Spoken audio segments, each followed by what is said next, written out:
maamulka jaamacadda Nugaal oo kaashanaya hay'adda DDG ayaa dhagax dhigay dhismaha deyr loo sameeyo jaamacadda Nugaal waxaana si weyn uga mahad celiyay maamulka jaamacadda iyo ardayda wax ka barata iyagoo ay ka hadleen dhammaan mas'uuliyiintii ka soo qayb galay halka kan waxaan isugu nimi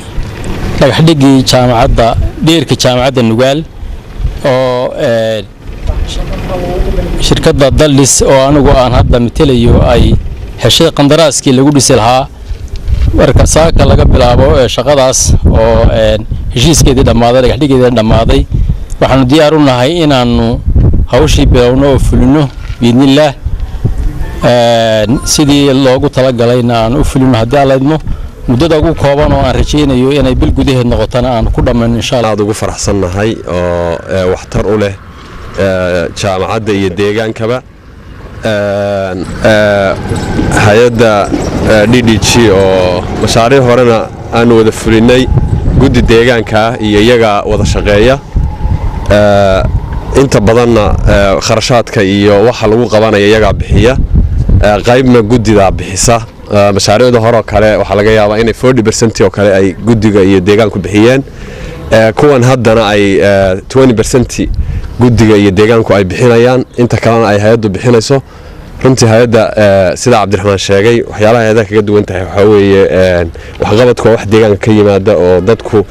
inta isu yimaadaan la yiraahdo maxaad u baahan tihiin oo la falanqeeyo marka baahida ka soo baxda wax lagu qabtaa sida Cabdiraxmaan sheegay anaga maanta haddaan ahay ardaydii jaamacadda Nugaal University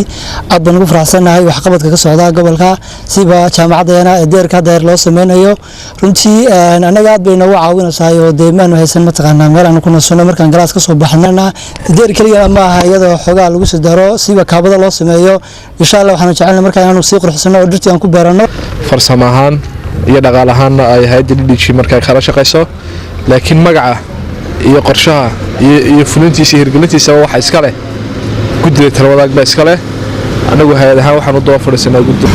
dhismahan deerkan wuxuu ka mid yahay baahiyaha loo qabay maxay ahayd toolay in waxbarashada marka ay tabaysay deegaankuna u baahan yahay marka maadaama ay tahay jaamacadda kaliya ee maxay ahayd toolay ardayda ugu badan dhigtaan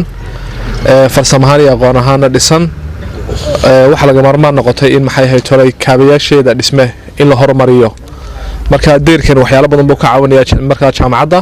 xaqii amniga wax buu ka tarayaa xaqii maxay ahayd toolay bilicda jaamacaddana marka wax buu ka tarayaa dhinaca kale dhismo cusub oo lagu soo kordhinayo suuqa saribada magaalada Laascaanood ayaa la dhagax dhigay waxaana ka mahad celiyay haweenka ku ganacsada suuqaasi injineer Cali Xuseen oo kamid ah howlwadeennada shirkadda Isxilqaan ayaa ka hadlay isagoona sheegay inay waqti kooban ku dhameystiri doonaan isla markaasna ay u dhisi doonaan qaab casri ah waxa loo dhisayaa dadkan aad aragtaan iyo meeshan aad aragtaan qaabkeeda iyo falxumada ka muuqata in loo hagaajiyo dadka oo loo dhiso oo hool weyn oo ay ku iibiyaan muxuu ahaayay khudaarta iyo hilibka ay muxuu ahaayay ay looga sameeyo ayaa la doonayaa anigoo ah Isxilqaan Construction Company ayaa ku guuleysay tartanka waxaana doonaynaa sidii loogu talagalay ay ugu talagaleen hay'adaha talawadaag iyo DDG qaabka ay ugu talagaleen ana aad iyo aad xil isaga saaro oo aan qaabkii dhisaankii muxuu ahaay suu yahay loogu talagalay aan u sameeyo inta hiliblaha waxaanu doonaynaa in meesha dayacan la ka hagaajiyo waxa ka muuqda iyo dayac iyo rafaad waad arag waxaanu ku dadaalaynaa in aanu timeka la dhisayo maadaama dad runtii baahi badan u qaba oo dan yar ay ku noolaayeen inaanu waqtigana u dadajino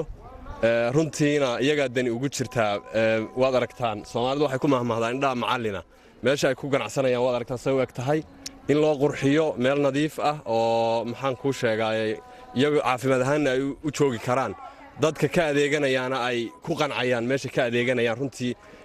bulshada danba ugu jirta inagoo dhanna danba inoogu jirta Samiir Saciid bila telefishinka madaxa bannaan ee bulsh Laascaanood.